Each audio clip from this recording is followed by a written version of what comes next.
నిజంగానే 2 ఏళ్లలో మీరు అద్భుతాలు చేసింటే, మీరు నిజంగా బయట చెప్పుకుంటున్నట్టు రేషన్ కార్డులు ఇచ్చినాము, ఇండ్లు ఇచ్చినాము, రుణమాఫీ చేసినాము, అన్ని గొప్పగా చేసినామన్న మాట వాస్తవమైతే ఎందుకు భయపడుతున్నారు? ఎన్నికలకి ఎందుకు ఆగమైపోతున్నారు? చిన్న చిన్న వాటికి మీరు 6 గ్యారంటీలు అమలు చేసింటే, మీరు ఇచ్చిన 420 హామీలు అమలు చేసింటే ప్రజలు మీకు బ్రహ్మరథం పడతారు, ప్రజలు మీరు అడగకుండా ఓట్లేస్తారు.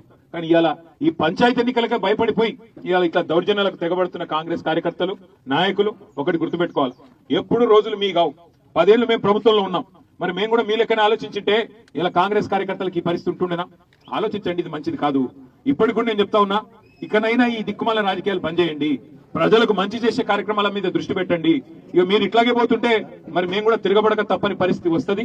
మేము కూడా ఇదే స్థాయిలో దాడులకు తెగబడితే మరి రాష్ట్రం ఏమైతుందో ఆలోచించాలని చెప్పి కూడా నేను వారిని కోరుతా ఉన్నా. ఇప్పటికి కూడా వినయంగా చెప్తా ఉన్నాం, ఇప్పటికి కూడా విజ్ఞప్తి పూర్వకంగానే చెప్తా ఉన్నాం, వినయపూర్వకంగానే చెప్తున్నాం. ఇది మంచి సంస్కృతి కాదు, తెలంగాణలో గతంలో లేదు, ఇప్పుడు కూడా వద్దని చెప్పే మా వాళ్ళకు కూడా ఎక్కడికక్కడ నియంత్రించుకుంటూ వస్తున్నాం.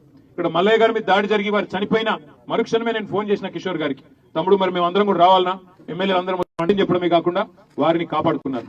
నేను ఆ కుటుంబానికి కూడా నేను మాట ఇచ్చినాను, వారికి కూడా చెప్తా ఉన్నా, తప్పకుండా మళ్ళీ మన ప్రభుత్వం వస్తుంది, వచ్చిన తర్వాత ఆ కుటుంబంలో ఒకరికి ప్రభుత్వ ఉద్యోగం ఇప్పించే బాధ్యత కూడా నాది.